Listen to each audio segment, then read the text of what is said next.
Damos la palabra a Carlos Mesa.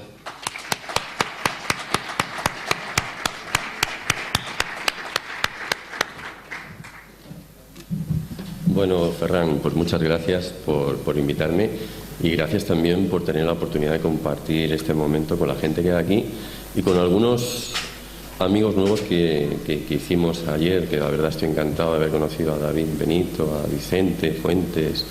Bueno, a Felipe tenía la oportunidad de conocer anteriormente y me encontré por fin con Sol, que desde hace 25 años que nos conocemos.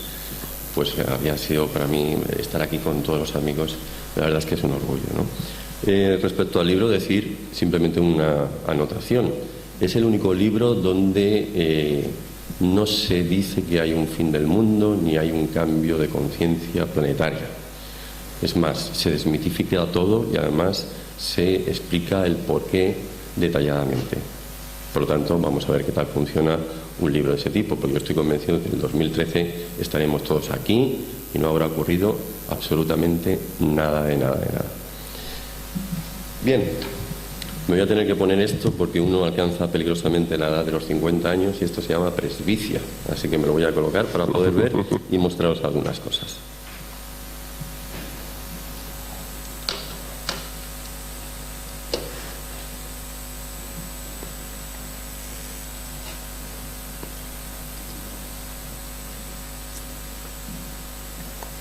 A ver, ¿dónde? Aquí.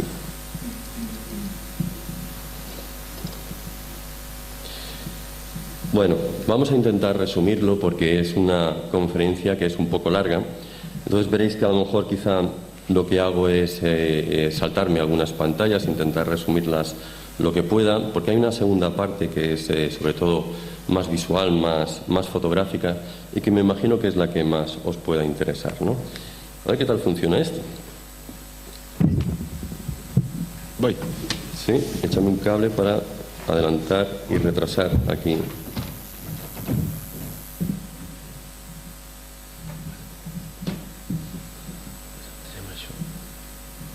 ¿Dónde está? Esto es el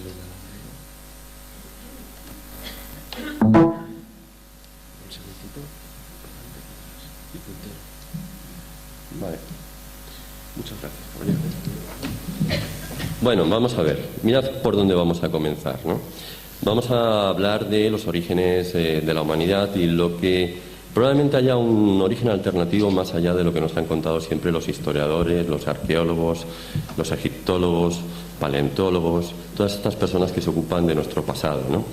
Hay una frase con la que me gusta arrancar esta conferencia, ¿no? Una frase que dice precisamente: en el principio Elohim creó el cielo y la tierra. Yo creo que nos suena a todo el mundo, ¿no? Es la frase del Génesis, la del Génesis 1.1. Pero fijaos lo que yo he hecho. Lo que he hecho es traducirlo correctamente. Este es un Dios, el que estáis viendo aquí a mano derecha, llamado El. Bien, este es el Dios primigenio de los hebreos. Este es el Dios al que adoraban precisamente los seguidores de Moisés.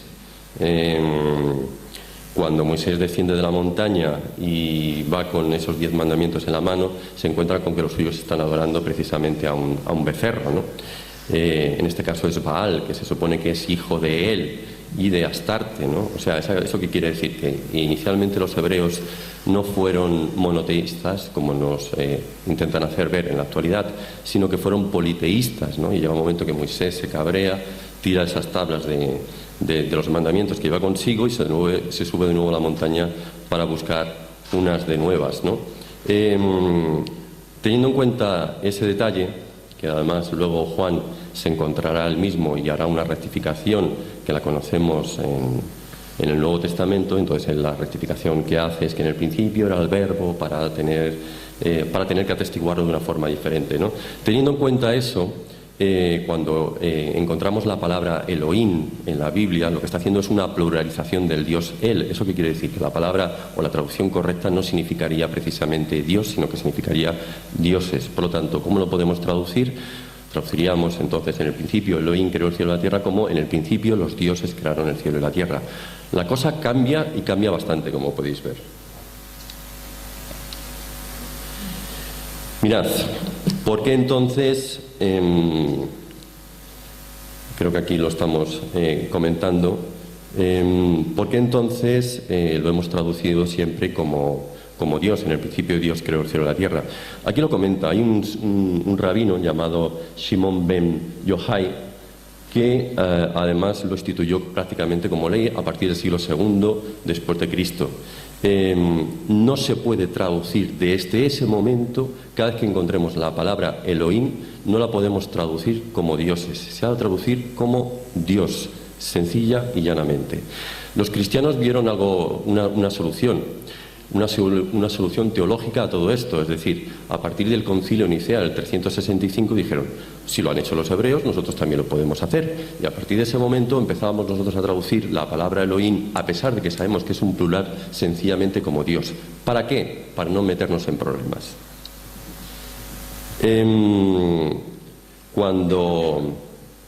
Además Dios es un personaje curioso, o Yahvé es un personaje curioso, ahora os mencionaré dónde aparece la palabra Yahvé, porque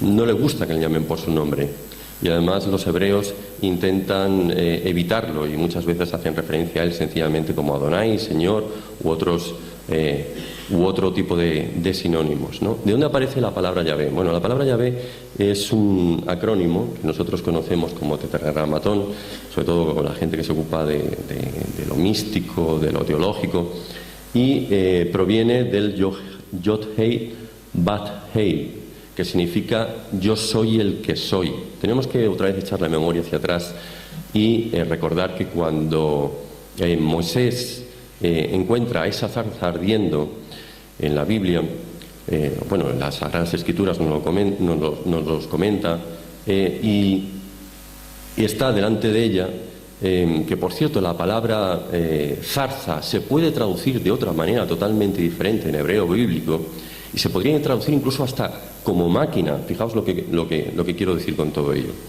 Le pregunta a esa zarza ardiendo, oye, ¿cómo tengo que anunciarte ante mi pueblo? Y lo que hubiera delante de él le contesta, Yo-Hei Bat-Hei, yo soy el que soy. Más o menos como venirle a decir, llámame Pepito, Juanito, como te dé la gana. A partir de ese momento, este acrónimo nosotros, ya sabéis que en el hebreo bíblico no utilizan vocales, sino simplemente hay consonantes, lo vamos a ir mencionando sencillamente como Yahvé. Y posteriormente, cuando empieza el cristianismo y los griegos convertidos lo adoptan, lo empiezan a utilizar sencillamente como Jehová, ¿no? Y a partir de ahí pues nos ha quedado este nombre. ¿Por qué os comento todo esto? Luego lo veréis, porque yo tengo una teoría en la cual sostengo que todos los dioses son los mismos, incluidos nuestros dioses bíblicos. Pero claro, para poder decir algo similar hace falta verificarlo, y eso es lo que buenamente, o dentro de mi humildad, intento, ¿no? Este señor yo creo que lo conoce todo el mundo sobradamente. Este señor es Zecharías Sitchin, fallecido recientemente en el año 2010, como sabéis. Además, últimamente están editando muchos libros o reeditando muchos libros suyos, incluso están apareciendo libros póstumos. Y este hombre es el que nos hablaba precisamente de algo que está en boca últimamente de todo el mundo, ¿no? La palabra de los Anunnaki, estos Anu, que Anu significa cielo, ¿no? Aquí significaría tierra, estos que vienen del cielo a la tierra, ¿no? Este hombre nos mencionaba que, todos creo que lo hemos oído alguna vez, que más allá de los planetas conocidos, los sumerios tenían bastantes conocimientos astronómicos, y nos mencionaba que había habido un planeta llamado Nibiru, o Neberu, como se tendría que pronunciar correctamente, y que este planeta tenía una órbita elíptica de unos 3.600 años y que constantemente aparecía por aquí. Algunos creen, no sé si para bien o para mal, que dentro de poco volverá otra vez a aparecer ese planeta y que esa raza de los Anunnaki volverá de nuevo aquí a la Tierra, ¿no? Sitchin incluso los mencionó como los Nefilim, ¿no? Y aquí los Nefilim aparecen dentro de la Biblia conforme es esa raza que parece entrecruzarse con las hijas de los hombres, ¿no? En la Biblia lo vemos muchas veces mencionado como los gigantes. Aquí hago mención del mismo, ¿no? Neberu sencillamente tendríamos que traducirlo como algo así como el que se cruza, ¿no? Y posteriormente los acadios sustituyeron el nombre de Neberu por Marduk, que además hace referencia a uno de sus dioses, uno más del panteón de dioses que tuvieron todas las civilizaciones asirias, por así decirlo, ¿no? Partiendo de la Sumeria, continuando por las culturas de Ugarín y terminando precisamente por los acadios, ¿no? Los sumerios, lo que pasa es que curiosamente, y ahora os lo voy a decir, cuando hacían referencia a Neberu, o al término Neberu, ahora veréis, yo no creo que estuviera haciendo mención a un planeta específico. Vamos a ver si hay algún sitio donde lo pueda comentar, ¿no? Los sumerios tienen un tratado llamado el Mulapín, y en el tratado llamado el Mulapín, un tratado seriólogo, se menciona muchas veces Mulmul. De hecho, es que la palabra Mulapín ya no lo está diciendo, Mulmul. ¿Y qué es Mulmul? Son las Pléyades. Hay que tener muy presente que los sumerios jamás hablaron de que sus dioses procedieran de Neberu. Neberu era otra cosa que ahora veréis para ellos, ¿no? Mulmul son las Pléyades, es decir, para los sumerios sus dioses procedían de las Pléyades. Bueno, aquí hago mención una vez más a algunos de los textos bíblicos donde se hace alusión a cómo se multiplicaron estos nefilim. No vamos a entrar en detalles. Decían, hay algunos pasajes bíblicos donde hace mención o alude a que nosotros para ellos somos como hormigas, y de ahí que se entendiera que estos nefilim son gigantescos. Y es curioso porque nefilim, bueno, aquí hablo otra vez de los gigantes y que y los Igigi, que por cierto, Sitchin hablaba mucho de los Anunnaki y de los Igigi, y parece que a veces nos olvidemos de los Igigi, porque parece ser que como si hubieran habido dos tipos de, no razas, dos tipos de dioses diferentes, ¿no? Entonces, al hacer alusión a los Igigi, en sumerio los Igigi son los que miran, son los vigilantes, ¿no? Y hay que hacer, y es especialmente curioso porque en la Biblia, sobre todo cuando empezamos a buscar en los llamados apócrifos, cuando se hace mención precisamente de esos gigantes, muchas veces no hablan de gigantes, hablan simplemente de vigilantes, ¿no? Mirad, una cosa muy curiosa. Ahora que hablamos de nefilim, esto es algo que parece que no ha tenido mucha gente en cuenta, ¿no? La palabra nefilim viene de nefila, y nefila para los sumerios es la constelación, para los sumerios y para posteriormente los arameos, hablamos de semitas siempre, ¿no? Es Orión. Y además hay un pasaje bíblico donde se menciona esto, ¿no? De hecho, en Amos 5:8 se dice: el Señor hizo las Pléyades y Orión. Cuando se hace mención o alusión de el Señor, estamos hablando siempre de ese supuesto Dios bíblico, ¿no? Bueno, aquí volvemos otra vez a uno de estos libros considerados apócrifos, el libro de Enoc, donde se vuelve otra vez a mencionar estos. No vamos a entrar tampoco muy en detalle porque no tenemos mucho tiempo, donde se mencionan de nuevo estos gigantes bíblicos. Esto me hace mucha gracia, ayer lo estábamos comentando, porque me lo pongo un poco en cuarentena, no lo tengo todavía del todo claro, pero esta es la puerta de Istar que se puede encontrar en el Museo del Louvre. Y la puerta donde aparece Gilgamesh, este señor que vemos aquí es Gilgamesh, demostrando su fuerza en forma prácticamente de gigante, porque se supone que Gilgamesh es una mezcla de humano y Dios. Pues lo estamos viendo, no sé si estáis contando por allá abajo, con 6 dedos. Y muchos de estos dioses de la antigüedad o bien aparecen con 6 dedos o aparecen con 4 dedos. De hecho, he hecho un pequeño apunte para que lo veamos por aquí, ¿no? Vamos contando y hay un total de 6 dedos, ¿no? Una cosa curiosa es que en este pasaje de Crónicas se nos dice que estos gigantes, haciendo alusión a estos gigantes de la antigüedad, procedían de Gad. Nos vamos a quedar con este pueblo, ¿no? Vamos a quedarnos en mente con el pueblo de Gad. Ahora veréis por qué.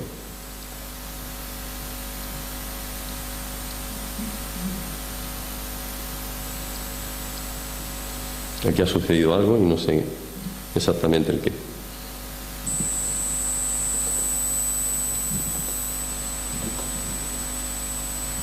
Ahora, vamos a ver. Mirad, yo he hecho, como bien mencionaba, he tenido la oportunidad, y en esto supongo que es más suerte que otra cosa, de viajar por el mundo. En estos momentos tengo unos 46 años. Cuando empecé dentro del periodismo, yo soy periodista, licenciado en Ciencias de la Información, también tengo una ingeniería técnica en sistemas informáticos. Pero cuando yo empecé a trabajar para Grupo Z, pues me dijeron, chico, ¿tú qué quieres hacer? ¿Te quieres mover en esto de la informática o quieres empezar a viajar y a dedicarte al misterio? Porque lo único que te podemos dar son temas de misterio. Y elegí pues la opción de viajar y bueno, y un poquito ir a ver esos mundos de Dios, ir a ver esos misterios que hay por ahí. A partir de ahí comencé a viajar y, tal como decía Ferran, debo estar en torno a los 45, cerca de 50 países visitados. Hace unos 4 años aproximadamente, porque dejé el periodismo durante una buena temporada, volví otra vez a viajar. Tuve la suerte, la oportunidad de irme al desierto del Tassili, donde después observaréis una serie de fotografías un tanto extrañas. En el desierto del Tassili, que se encuentra al sur de Argelia, cerca de la frontera de Níger, ahí tenemos los pueblos tuareg, y casualmente, y aquí lo anoto, aunque no se ve muy bien, aquí está Gat. Este es el Gat bíblico. Este es el Gat que hace mención o alusión los textos bíblicos. Y es algo muy curioso, porque cuando todas estas palabras que comienzan por Tin, ¿sabéis lo que significan en tuareg? Tierra de gigantes. Eso es lo que significan. Por lo tanto, los tuareg, cuando tú les preguntas, dicen que hubieron gigantes, y hubieron gigantes en la antigüedad, y que ellos tienen enterrados esos gigantes por ahí. De hecho, también tuve la oportunidad, aunque no me lo dejaron fotografiar, de ver algunos de esos enterramientos y algunos huesos que estaban por ahí desperdigados de esos supuestos gigantes de la antigüedad. Os aseguro que los fémures eran enormes, muy grandes. Bueno, esto también supongo que lo conocéis todos, ¿no? La teoría de Robert Bauval y Graham Hancock, ¿no? Que a mediados de los años 90 nos lanzaron este libro, ¿no? El misterio de Orión, y después posteriormente alguna continuación. Este señor además en la actualidad vive por ahí en Andalucía y habla medio castellano. Podemos a veces encontrárnoslo por aquí, por España, y conversar con él, y nos comenta graciosamente pues cuál es su teoría al respecto de lo que se llama la correlación de Orión, ¿no? Se supone que hay un momento determinado dentro de la historia, en torno al 10.000 antes de Cristo, donde las pirámides del Valle de Gizeh parecen estar coincidiendo plenamente con lo que es la constelación de Orión. Evidentemente se necesita unos ajustes, ¿no? Pero él habla de que esos conductos de ventilación están encajando perfectamente con determinadas estrellas, y que a partir de un programa informático pudo hacer una comprobación y ver que esas estrellas estaban encajando justo en el lugar que él decía, y curiosamente en torno al, como os digo, hace unos 12.000 años aproximadamente. Voy a continuar a dedo porque veo que aquí tenemos un problema, ¿no?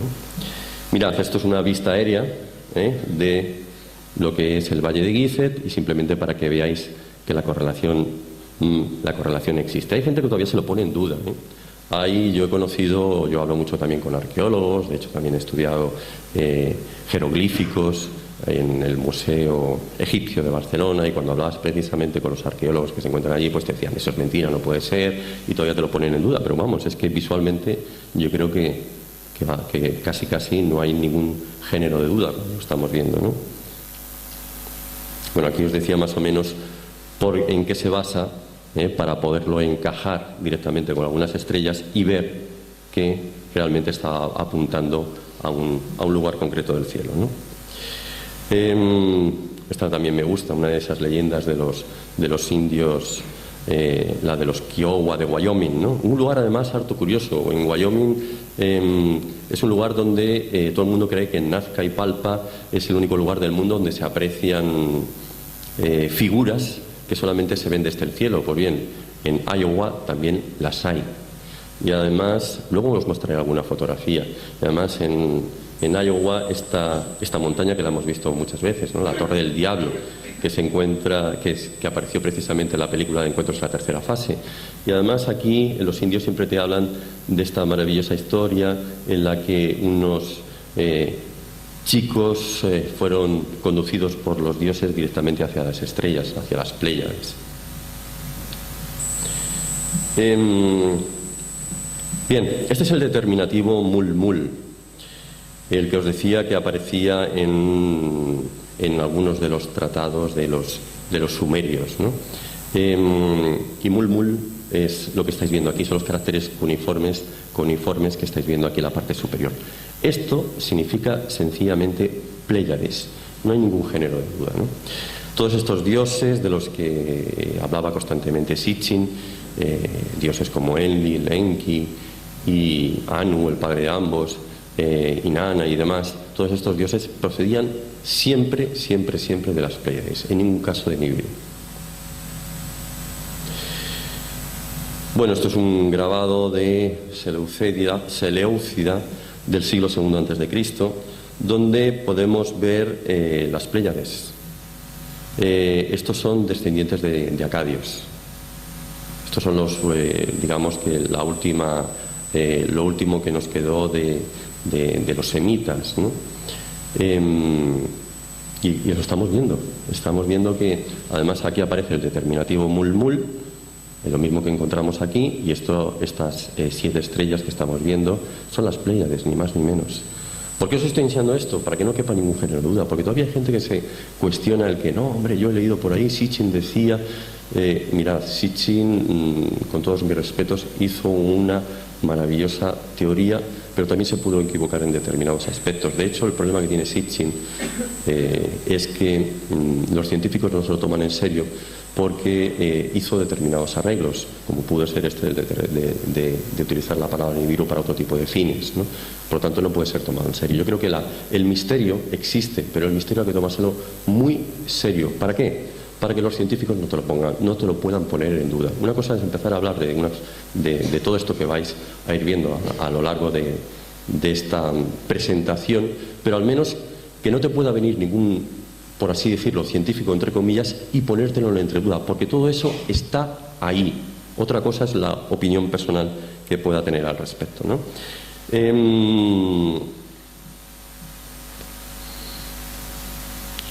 Bueno, aquí Sitchin estaba haciendo otra vez mención, no vamos a entrar tampoco en detalle porque no quiero entrar mucho en este aspecto, ¿no? Vamos a ver, porque, bueno, no simplemente un detalle nada más, ¿no? Sitchin siempre mostraba, no sé si en esta tablilla o en otra, mostraba que el planeta Nibiru era un planeta donde se veía algo parecido a esto que estáis viendo aquí, ¿no? Se veía una especie de estrella, ¿no? De varias puntas. La verdad es que eso no es así. Ahí lo que estamos viendo es que la iconografía sumeria siempre se representa de una forma determinada. Allí estamos viendo cómo se representa el sol, la luna y las estrellas. Siempre se representan de estas formas, ¿no? Y entonces no están haciendo en ningún momento alusión ni a Nibiru ni a nada que se le parezca, ¿no?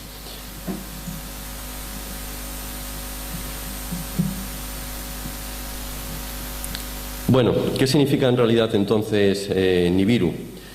La palabra Nibiru, Neberu, lo que significa es que cuando aparece a 30 grados del arco celeste, sencillamente Neberu es Júpiter.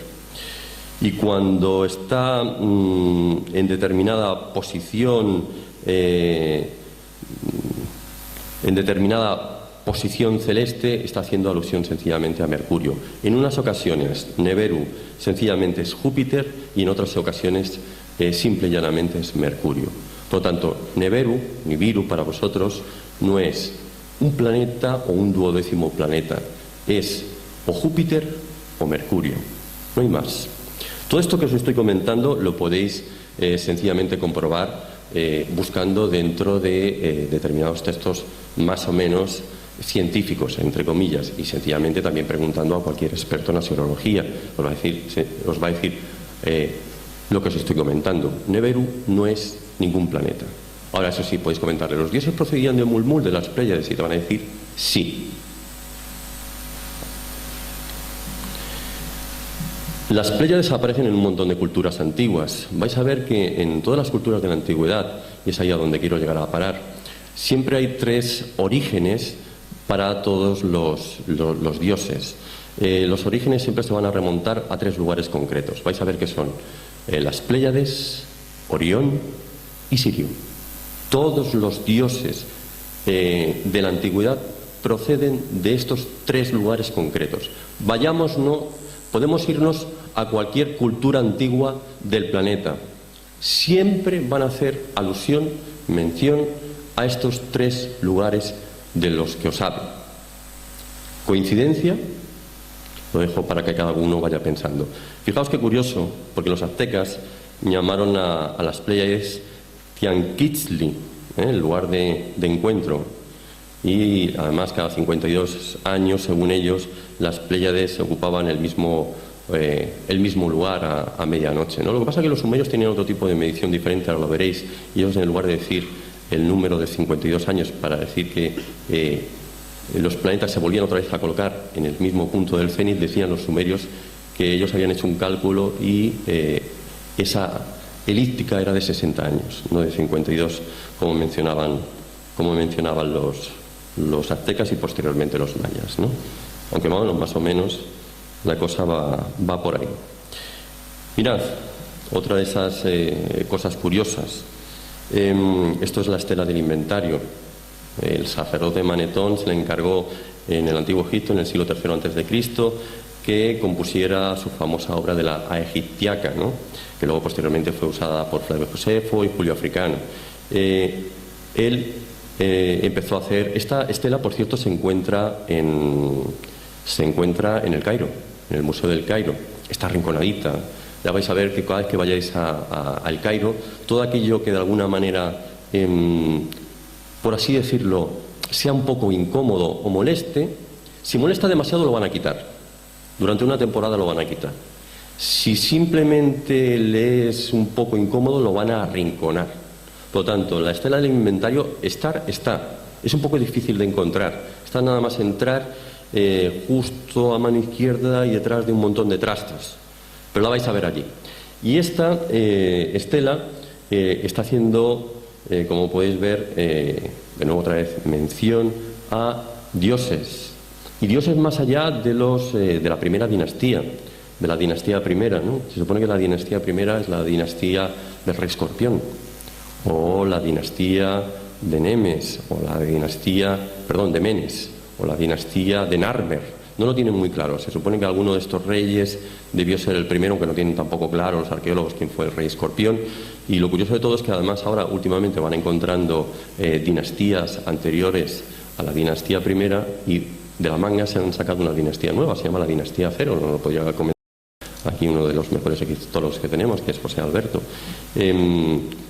Se han sacado de la manga una dinastía nueva para introducir todos estos faraones que están encontrando recientemente, ¿no? Lo que pasa que esto al final lo que les va a obligar es a tener que reescribir la historia, porque ahí tenemos el descubrimiento de las 17 pirámides nuevas en la antigua ciudad de Tanis, ¿no?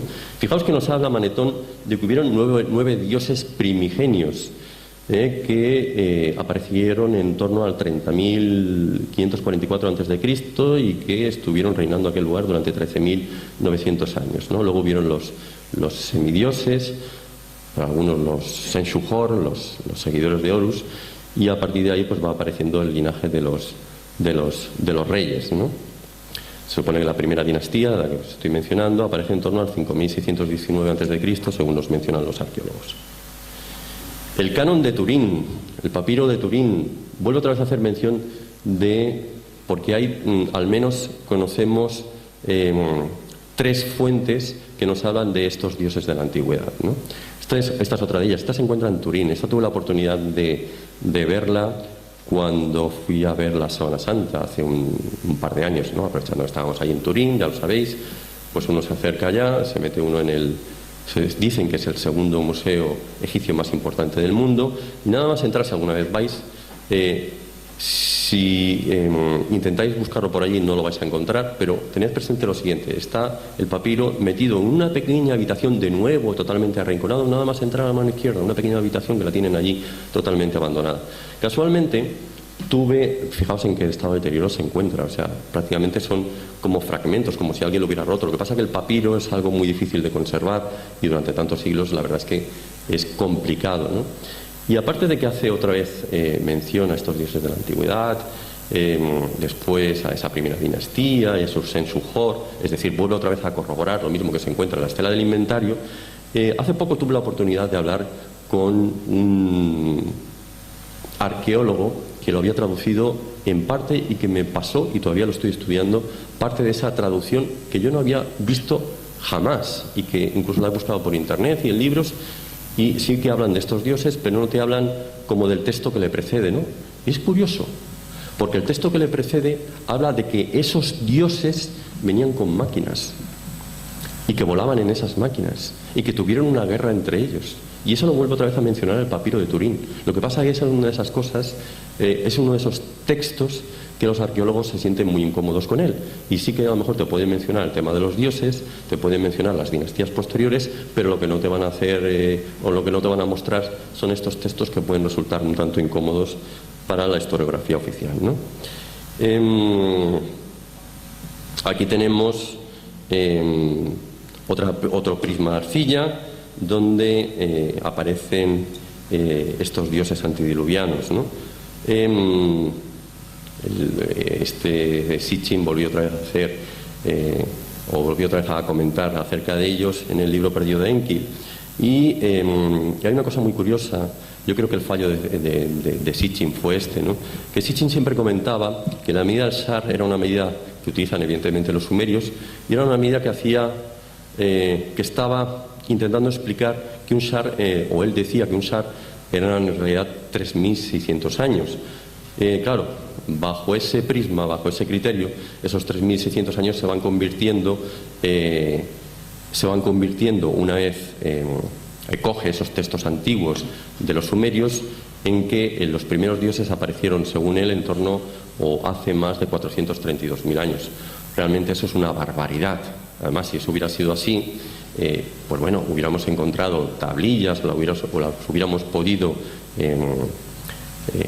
estudiar bajo pruebas de carbono 14 o termoluminiscencia, y nos hubiéramos dado cuenta de que la antigüedad es muchísimo mayor.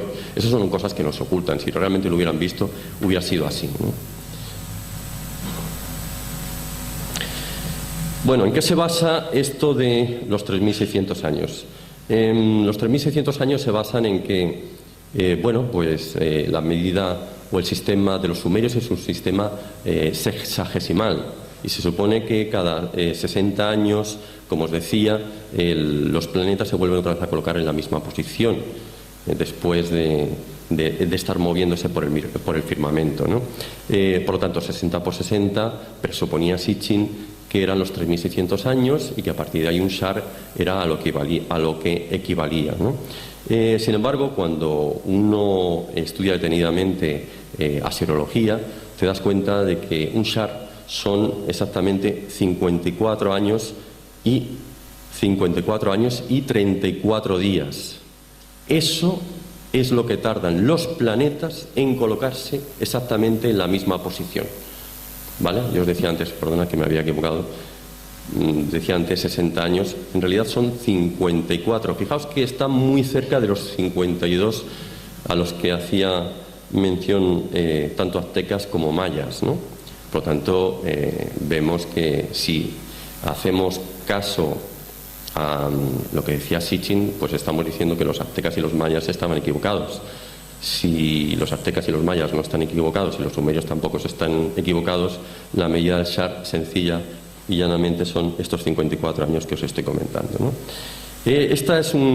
Hay muchísimos fragmentos, tablillas o listados de reyes sumerios, donde este es uno en el que se encuentra en el Museo Ashmolean en Oxford, en Inglaterra, donde se ve todos estos dioses sumerios que vienen de la antigüedad, ¿no?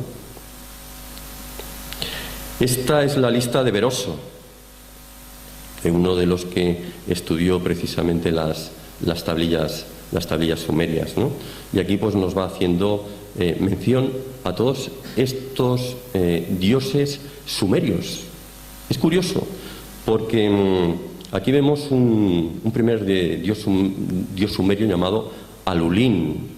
Fijaos que se parece mucho al Alu, o bueno, Alulín en realidad es Alalu, pero para los hebreos Alulín fue Adán. Y posteriormente el Alagar, nosotros lo podemos sencillamente mencionar como Set, ¿no? Todo esto los comento desde una visión un poco más cientifista, ¿eh? Os lo estoy haciendo así un repaso muy rápido, pero hay unos criterios que demuestran que estos dioses tienen una equivalencia en alguna parte. Fijaos además que dicen que estos dioses, o decían que estos dioses eran dioses que habían estado desde el 432.000 hasta el 396.000, siempre si hacemos caso a todas estas referencias que establecen que los SARS son a medida de unos 3.600 años. Pero ahora vamos a ver algo un poquito más interesante, ¿no? Se supone que el diluvio, hubo un diluvio en Shukupar, un diluvio local, que hacía mención Beroso, y que sucedió en torno al 2900 a.C. Bien, como ya tenemos una correlación, eso significa que podemos ir retrocediendo en el tiempo con la medida de los SAR y ver en todo momento, si los SAR son medidas de 54 años, ver en todo momento dónde nos encajan esos 54 años a los que vamos retrocediendo poco a poco atrás en el tiempo, ¿no?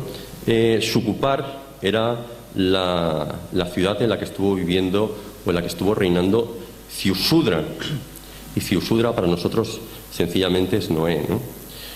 Mirad, aquí hago un poquito alusión a todo esto que os estoy explicando, ¿no? Si 120 shars, si nos decía Beroso que estos dioses habían estado viviendo, según decía Beroso, habían estado viviendo durante 120 shars, si multiplicamos 120 shars por 3.600 nos da una medida de 432.000 años atrás en el tiempo, que es lo que comentaba Sitchin. Esto realmente es imposible.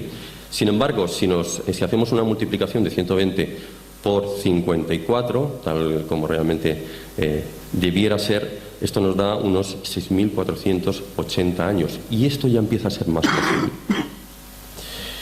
6.480 más esos 2.900 que se supone es el lugar o el momento en que tiene lugar ese diluvio local, esto nos da un 9.380 antes de Cristo. Y esto ya empieza a encajarnos un poquito más, porque tenemos que tener presente que todas las culturas de la antigüedad empiezan a mencionar, y luego nos iremos dando cuenta, incluso a través de los conocimientos científicos que tenemos hoy en día en la actualidad, todo empieza a demostrar que en torno al 10.000 antes de Cristo debió suceder algo. Y fijaos que ahora sí que encaja. Ahora parece que ya va encajando un poquito más, ¿vale? Todo esto teniendo en cuenta que la medida del SAR son 54 años y no precisamente 3.600, ¿no? Además, se supone que en el 10.500 a.C. tuvimos un calentamiento global del planeta, una última glaciación. Es decir, a partir de ahí volvimos a comenzar y volvimos a establecernos de nuevo aquí en la Tierra, según algunos comentarios científicos, y a partir de ahí la civilización volvió otra vez de nuevo a crecer, ¿no? El cilindro de Ciro, esta me resulta muy interesante, ¿no? Fue descubierto en 1879 por este arqueólogo llamado Hormuth Rasan. Hay dos fragmentos, uno se encuentra en el Museo Británico y otro se encuentra en la Universidad de Yale, que posteriormente fue trasladado al Museo Británico. Antes nos he hecho... Mirad, yo tengo una serie de piezas aquí delante. Esta, pues bueno, en concreto, antes que hacíamos mención de cómo se escribe el tetragramatón, yo no sé si se puede un poco apreciar. Si luego alguno de vosotros quiere verlas con más detenimiento, simplemente puede venir aquí a acercarse y verlas, ¿no? Esto es sencillamente el tetragramatón. Este lo traje de allí de Israel. Bueno, me lo hicieron allí mismo, es una réplica muy sencillita. Y una de las cosas que conservo con más cariño es que hace muy poco hicieron para varios museos una réplica de la tablilla de Ciro, esta tablilla que estáis viendo aquí. y casualmente el artista que hizo un total de 5 réplicas, es un artista australiano, me llamó para decirme: oye, Carlos, me han encargado que para el Museo de Irak y varios museos más haga una réplica de la tablilla de Ciro, ya que estoy, y las estoy haciendo a mano, que esto no lo estoy haciendo bajo molde alguno, ¿quieres una? Y yo dije: hombre, vamos, ya me la puedes estar enviando. Y mirad, aquí está la tablilla de Ciro. ¿Por qué es tan importante la tablilla de Ciro?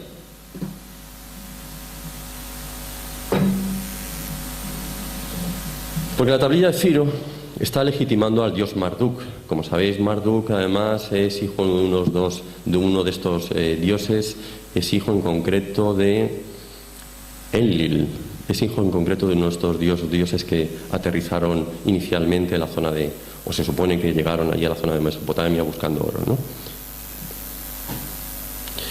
Mirad lo que dice Esdras 2.1, lo de nuevo nos vamos a la Biblia, ¿no? Dice: así ha dicho Ciro, rey de Persia, Yahvé, el Dios de los cielos, me ha dado todos los reinos de la tierra y me ha mandado que le edifique el templo en Jerusalén, que está en Judá.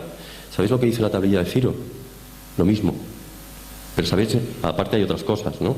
Porque, por ejemplo, aquí he puesto que examinó y miró. Esto que vemos aquí abajo, este párrafo que vemos aquí abajo, es lo que dice en concreto la traducción de la tablilla de Ciro. Ojo, esta es una traducción que evidentemente se puede comprobar en cualquier libro antiguo sobre sumeriología, ¿no? Y habla pues que se examinó y miró a través de todos los países buscando un gobernante recto dispuesto a llevarle a saber Marduk en la procesión anual. Entonces pronunció el nombre de Ciro, rey de Ansán, declaróle para que fuese el gobernante de todo el mundo. Marduk, el gran señor, un protector de su pueblo, observó con placer sus buenas obras, a saber, las de Ciro, y le hizo marchar contra la ciudad de Babilonia. Y además, mirad que es interesante ver este último detalle, que dice que fue a su lado como un verdadero amigo. ¿Eso qué quiere decir? Vais a ver que cada vez que se mencionan los dioses sumerios, es algo que también molesta mucho a los arqueólogos, porque esos dioses sumerios no viven en un Olimpo. Esos son dioses que para los sumerios son reales, son dioses de carne y hueso, que están con ellos, viven con ellos y les dan incluso leyes. Yo no sé si alguno ha estudiado Derecho, supongo que habrá estudiado la estela de Hammurabi, que se encuentra en el Louvre. Esa estela de Hammurabi dice que todas las leyes son dictadas por los dioses y se las conceden a ellos. Si miramos la epopeya de Gilgamesh dice que, aparte de mencionar el diluvio, o ese diluvio que luego se convertiría en diluvio universal, que aparecía dentro de la Biblia, que habla de Cisudra, que nosotros lo conocemos como Noé, dice Gilgamesh que mantuvo relaciones sexuales con Inanna, es decir, Inanna, que posteriormente luego pasaría a la cultura hindú como Ishtar, era una diosa que quería mantener relaciones sexuales con Gilgamesh, es decir, era de carne y hueso, existía. Por lo tanto, Marduk fue al lado suyo, y además la tablilla de Ciro dice lo mismo que aparece allá arriba, solo que en lugar de llamarle Yahvé, habla de Marduk. ¿Eso qué quiere decir? Que Marduk y Yahvé es el mismo. Así de simple. Esto es el gran problema de la teología de la actualidad. Pero no sabéis qué problemón tienen, pero un problemón gordísimo, tan gordo que para solucionarlo se han tenido que inventar un profeta llamado Merodach para decir que ese Marduk que aparece en la tablilla de Ciro y que parece ser Yahvé, en realidad no es Yahvé, sino que es Merodach, y se lo han tenido que inventar o sacar de la manga porque no saben cómo solucionarlo. Pero fijaos, el problema teológico es tan antiguo que si alguno de vosotros ha ido a algún lugar ocupado por la Santa Inquisición en tiempos pretéritos, que por ejemplo en Barcelona lo tenemos allí en la calle Contas, donde actualmente está el Museo Frederic Marès, habrá visto que en aquellos sitios que corresponden a la Santa Inquisición aparece un dragón con orejas puntiagudas, y es un dragón que tiene patas. Ese es el dragón de Marduk, es el símbolo de Marduk. ¿Eso qué significa? Que la Santa Inquisición lo sabía de muy antiguo e hizo colocar en sus fachadas el símbolo de Marduk, porque saben desde bien antiguo, y sabe la Iglesia Católica desde bien antiguo, que Marduk es Yahvé. Y fijaos lo que os estoy diciendo, porque es una cosa bien grave. Y ahora lo veréis, enseguida veréis por dónde van los tiros, ¿no? Además, fijaos en otra de estas perlas de Yahvé, como digo yo, ¿no? Que en el Éxodo dice que Yahvé iba delante de ellos señalándoles el camino. De día iba en una columna de nube y de noche iba en una columna de fuego iluminándolos para que anduvieran de noche como de día. La columna de nube no se apartaba de ellos durante el día, ni la columna de fuego durante la noche. Y esto aparece en el Éxodo, ¿no? Curioso, ¿verdad? Pero de estas tenemos muchas. Empezamos a mirar el Pentateuco y el Pentateuco aquello parece un libro de contactismo y abducciones continuamente. O sea, es algo increíble. Simplemente hay que mirárselo con un poquito de detenimiento y cariño, ¿no? Vamos a pasar ahora a las pruebas visuales, que esta es la segunda parte, supongo que es lo más interesante, ¿no? Siempre nos han contado, como digo, determinadas historias, los arqueólogos, los descubridores de todos estos descubrimientos de la antigüedad, y siempre nos han dicho que, por ejemplo, el hombre jamás convivió con los dinosaurios. Vais a ver que muchas de las historias que nos han comentado, yo siempre me las pongo en duda, y voy a traer unos cuantos ejemplos para que lo veamos. Esto es Paluxy. Esto está el río Paluxy, en Texas. Esto fue descubierto en 1908. Pues bien, ahí vemos una huella de homínido, que es esta que estamos viendo aquí, junto a una huella de un dinosaurio. ¿Eso qué quiere decir? Que los hombres convivieron con los dinosaurios. Al menos eso es lo que parece. Cuidado que tenéis un ejemplo más reciente por aquí. A ver si me acuerdo del lugar, sino que me refresque la memoria, porque hace muchísimo tiempo que no paso por ahí. ¿Cómo se llama el lugar este que tenéis aquí de dinosaurios? Isona. Bueno, sí, la zona de Isona, pero hay un... le llamáis... Col de Nargó, no me salía la palabra. Os invito a hacer una búsqueda allí en Col de Nargó. ¿Sabéis aquella montaña tan gigantesca que tenéis para poder llegar hasta arriba? Que aquello es horrible, te tienes que pegar una caminata horrible y algunos padecen de vértigo para poder llegar hasta allá. Pues bien, allí aparecen huellas de dinosaurios. Supongo que hay una parte donde se puede llegar con el coche y me imagino que todos vosotros la habréis visto. Pero iros más allá, iros por los caminos de cazadores. Arriba de todo hay huellas de homínidos junto a huellas de dinosaurios. Y las tenéis aquí al lado. Quiero decir con ello, la historia a veces no es como nos la explican.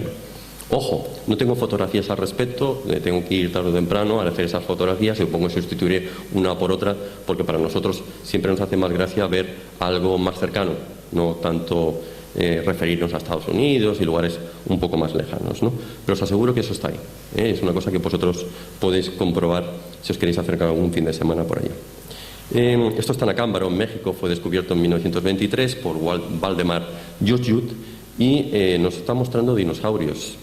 Todo esto son figuras que este hombre pues encontró en Acámbaro, ¿no? Son figuras de barro, pero vamos a ver, si son figuras que supuestamente tienen miles de años de antigüedad, como sabían estos hombres primitivos o estos que pertenecían a la edad de hierro o edad de bronce, ¿cuál era el aspecto físico de los dinosaurios? Porque fijaos que esto, en definitiva, parece como está haciendo... algunos estamos viendo por aquí, un triceratops. ¿Cómo sabían cuál era el aspecto de un triceratops? Si no los habían visto nunca. ¿O es que los habían visto de verdad? Esto es un sitio curioso, ¿no? Aquí, esto es una roca del desierto de Libia que se encuentra en la meseta de Saad, en Egipto. Este tipo de agujeros se encuentra repartido por todo el desierto egipcio. Fijaos que es una especie de cráteres donde todo lo que ha quedado está todo el lugar como calcinado, ¿no? Y es curioso porque todos estos lugares siempre aparecen como este tipo de piedras enormes que parecen piedras de vidrio, como las que podemos encontrar en la playa cuando hemos soltado por ahí un vidrio. Con el paso del tiempo pues se va quedando de esa forma, ¿no? Es curioso porque un general norteamericano cuando las vio por primera vez dijo, esto yo lo he visto en alguna parte. ¿Y dónde lo había visto? Bueno, pues lo había visto en White Sands, que es el lugar donde se hicieron las primeras pruebas con bombas atómicas en el 1945. ¿Eso qué quiere decir? ¿Que realmente se arrojaron bombas atómicas en la antigüedad? ¿Cómo es eso posible, ¿no? Hay una cosa que vosotros supongo que, si os gustan los temas de misterio, habréis visto en alguna ocasión, que es este párrafo del Bhisma Parva, uno más de los muchos de los Rig Vedas, en los que nos hablan de las guerras de los dioses. Se supone que los dioses van subidos en unos aparatos que ellos llaman los vimanas, ¿no? Y que a partir de ahí hay guerras entre estos dioses de la antigüedad, donde se van lanzando de todo y al final inclusive se lanzan como rayos extraños y como piedras gigantescas que crean humaredas fantásticas y unas explosiones increíbles, ¿no? Curioso también lo siguiente, las historias de los sumerios parece que la gente no se las, o las crónicas sumerias parece que la gente no se las lee, pero la guerra que también menciona los sumerios, la guerra de los dioses que mencionan los sumerios, se finaliza de la siguiente forma: Marduk va a localizar algo llamado Te y que los arqueólogos son incapaces de traducir, y ese Te va a ser arrojado precisamente en algunas de las ciudades de Mesopotamia, historia que también aparece dentro de la Biblia, que nosotros conocemos como Sodoma y Gomorra, que por cierto se encuentra Sodoma y Gomorra sumergido en el Mar Muerto. Como sabéis, es un mar donde no hay posibilidad de vida alguna. Están allá debajo. Y además las ciudades de Ur y Uruk se encuentran en un estado como el que estáis viendo aquí, ¿no? Por lo tanto, ¿qué ocurrió? ¿Por qué Marduk finalizó la guerra que hubo entre ellos arrojando algo en aquellos lugares concretos? ¿O es que realmente sucedió algo? ¿No es mitología? ¿Es verdad? Volvemos otra vez. Aquí me tenéis en Nifrinamar. Esto se encuentra, allí fuimos. Además fuimos este año, porque esto está en Nador, en el norte de Marruecos. Habíamos oído las historias de estos gigantes, ¿no? Yo a veces encuentro por internet textos que dicen que hubieron gigantes muy próximos a Nador. Si hubieron gigantes, pues bueno, pues tengo ganas de verlos. Y si realmente se han encontrado huesos de gigantes, pues yo tengo ganas de verlos. Quiero saber si la historia es real. Llegamos allá, la historia de los gigantes de Nador era un cuento chino, uno más de los muchos que te encuentras por internet, un bulo más de esos donde nadie se pone a verificarlo hasta que un tontito como yo va a comprobar si realmente eso fue verdad, ¿no? Entonces, en las cuevas de Ifrinamar, donde supuestamente se encontraron los huesos de gigantes, no había nada de todo ello, pero sí que habían huesos de homínidos. Y ojo, hablamos de una cultura donde no eran neandertales, eran homínidos que hacían collares y hacían objetos de orfebrería para adornarse con ellos. Eso quiere decir que no eran una cultura cazadora o recolectora, sino que incluso estaban preocupados sobre su aspecto físico.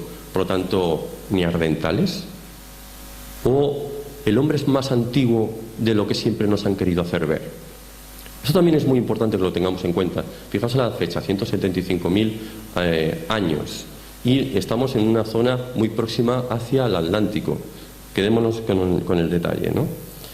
Esferas de Zabidovici, edad indeterminada. Como bien decía Ferran, el año pasado fui a ver si las pirámides bosnias, esas que decían que existían unas pirámides allí en Bosnia, eran verdad o no. Bueno, os voy a decir una cosa. No eran verdad, eran mentira. Eran otro cuento chino de esos que circulan por internet, donde después me encontré un sujeto que quería hacer negocio con estas supuestas pirámides. No había pirámides, eran simplemente unas montañas donde en lo alto de las montañas habían habido unos asentamientos primitivos o unas ciudades, por así decirlo, y esas ciudades poco a poco, con el paso del tiempo, se habían ido desplazando montaña abajo, y de ahí que te encontraras en un sitio parte de esa antigua ciudad, en otro no, y a lo mejor en otra parte de la montaña sí. Si realmente todo fuera una pirámide, nada más excavar, hubiéramos visto las losas de las pirámides por todas partes, pero allí excavabas y ahí no encontrabas nada. A lo mejor excavabas y sí que te encontrabas un fragmento de la ciudad en alguna parte, y después 500 metros más allá otro. Eso lo único que viene a decir es que había corrimiento de tierras. Pero bueno, dado que estábamos allá y había oído hablar de que en la zona de Zabidovici, que es una zona peligrosa porque todo aquello está plagado de minas por la guerra de los Balcanes, existían unas esferas. Y como había estado en Costa Rica y quería ver si era verdad, pues me desplacé hasta allí y era verdad. Las esferas existían. ¿Y esas esferas que las colocó ahí? Las vemos por aquí, ¿eh? A mí me veis por aquí haciendo una fotografía de las mismas. Nadie ha sido capaz de datar estas esferas y cuando aparecieron. Una cosa que sí que me encontré curiosa fue que algunas de ellas están grafiadas, y están grafiadas con escritura tracia. Luego lo vi cuando empecé a a examinar con más detenimiento las fotografías, me las llevé a la Universidad de Barcelona y un amigo mío, semiólogo, pues me hizo me descubrió lo que decían las mismas, dado que era tracio, ¿no? Pero eso no significa que sean tracias, porque si no estaríamos hablando de en torno al 1500 o el 500 antes de Cristo. Significa que quienes las encontraron pues simplemente hicieron un graffiti en las mismas, ¿no? Mirad, Playa de los Muerakis en Nueva Zelanda, las volví otra vez a encontrar allí, buena fotografía además. Mirad qué bonitas son. Nadie sabe, ellos creo que les llaman las bolas dragón, les llaman allí. Nadie sabe cuándo aparecieron. Tampoco se ponen de acuerdo ni los arqueólogos. ¿Cuándo aparecieron las mismas? Edad sin determinar. ¿Qué viene a decir todo esto? Cuidado, ¿os estáis dando cuenta de que todo esto viene a decir que parece que como que la humanidad es más antigua de lo que siempre nos han querido hacer ver? Mira, 2 de septiembre de 1969, ¿no? El doctor Manson Valentine encuentra en las aguas del noroeste de Bimini esto que estáis viendo aquí, ¿no? El camino de las Bimini. ¿Lo veis? Camino sumergido, que ojo, de nuevo todos estos arqueólogos modernos nos intentan hacer ver que son formaciones naturales. ¿Vosotros creéis que estos son formaciones naturales? Porque yo lo veo y digo, esto no tiene forma, esto es una calzada en toda regla. ¿Eso qué quiere decir? Que había algo. Y había algo delante de esas aguas, ¿no? Bueno, esto está en Samaipata, en Bolivia, en un complejo llamado El Fuerte. Es real, ¿eh? Os aseguro que esto es real. Eso está ahí. De nuevo, nadie se lo explica. ¿Y eso qué hace ahí? Edad sin determinar de nuevo. Claro, ¿cómo lo va a datar un arqueólogo? Vamos, es que ni se arriesga, ¿no? Esto lo veo y ahí se queda. Esto debe ser algún gracioso que lo debe haber hecho. Pero esto es muy antiguo. Y además, en esta explanada se supone que los arawaks, que eran los indios que habitaron esta planicie, decían que esto no lo habían hecho ellos, que no es obra de hombres, que esto era obra de hombres más viejos que ellos. En concreto siempre hacían alusión de que todo esto era obra de dioses, porque incluso aparecen allí una especie de canales o círculos, unos círculos que aparecen por aquí al lado y una especie de canales que ellos decían que servían para que esos dioses aterrizaran con sus máquinas, ¿no? Bueno, vamos a dejarlo ahí. Mirad, doctora Amelia Carolina Sparabagni, del Departamento de Física Politécnico de Turín. Recientemente encuentra lo siguiente en el lago Titicaca, en quechua, en aymara significa gato gris y en quechua significa puma de piedra. Cerca del lago Titicaca encuentra algo parecido a lo que podemos ver en Edad sin determinar, otra vez de nuevo. Algo que hemos podido ver en Nazca, Palpa, una serie de líneas en el cielo, ¿no? Esas son las más conocidas, ya lo sabemos. Pero mirad, de nuevo todo hecho para que sea visto desde los cielos. ¿Por qué? ¿Y por quién? ¿Y para qué? Esto son fotografías también mías que tuve la oportunidad de hacer hace un par de años porque, sabemos que aquí está José Alberto, que es una de las personas, uno de los egiptólogos que probablemente tenga más conocimientos sobre el Antiguo Egipto, pero en Madrid pues también hay otra persona que entiende muchísimo de Egipto, ha estado más de un centenar de veces, incluso estuvo ayudando a JJ Benítez a grabar su serie documental de Planeta Encantado. Y es Manuel Delgado. Entonces tuve la oportunidad hace un par de años de irme un mes con Manuel Delgado para rodar un episodio piloto que se iba a pasar por Telecinco, solo que al final, pues como pasa siempre, ¿no? Te hacen grabar una serie de cosas y luego al final no salió. Y cuando estábamos allá, pues de Manuel, con esa humildad que le caracteriza, pues me vino a enseñar poco a poco pues todas estas cosas extrañas que se pueden encontrar por ahí, ¿no? Cortes de sierra y agujeros de broca.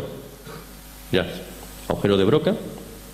Y además es que se ven las líneas, se ven los círculos de los agujeros. ¿Sabéis cuando se utiliza una broca que te deja esa especie de espiral que conduce hacia adentro? Pues eso se ve, si uno se lo mira detenidamente. Y ahí se ven una especie de cortes tremendos. Tú le dices, bueno, pero vamos a ver, ¿qué tipo de maquinaria utilizaba esta gente en el Antiguo Egipto? ¿Cómo es posible que eso se diera, no? Aquí vemos otra vez estos cortes de los que estoy hablando. Es que no cabe ningún género de duda. No sé si lo veis. ¿Lo veis? Bueno, pero esto, ¿cómo es posible? ¿Cómo es posible? Una cosa que me hizo mucha gracia fue ver que hay algunos jeroglíficos que no nos muestran. Por ejemplo, hay un jeroglífico, hay un icono donde se ve un trabajador utilizando una taladradora. Yo no sé, a ver si lo he puesto en alguna de estas fotografías. No. Mirad, como quería ser simple, pero bueno, si me la queréis pedir os la puedo enviar. El icono de la taladradora está ahí, o sea, si lo buscamos o nos entretenemos un poquito a buscar por internet, eso está ahí, eso se ve. ¿Eso qué significa? Eso significa que esta gente parecía estar utilizando algún tipo de maquinaria con electricidad. De hecho, es que además, es que está tan a la vista de todos. Yo no sé si vosotros sabéis que es muy difícil mezclar oro con plata. ¿Os habéis fijado en que la máscara de Tutankamón utiliza fundición de oro y plata? ¿Sabéis cómo para obtener ese resultado, cómo se hace? Bajo galvanización. ¿Y cómo se hace la galvanización? Bajo electrólisis. ¿Eso qué quiere decir? ¿Que los egipcios conocían la electricidad? Probablemente. De hecho, es que alguna fotografía ahora os mostraré de las llamadas lámparas perpetuas, ¿no? Donde se ven lámparas, donde se muestran esas lámparas. Esta gente utilizaba algún tipo de electricidad. La piedra Roseta de Okinawa. Mirad lo que aparece, la piedra Roseta de Okinawa, encontrada en las costas de Okinawa. Que algunos expertos relacionan este tipo de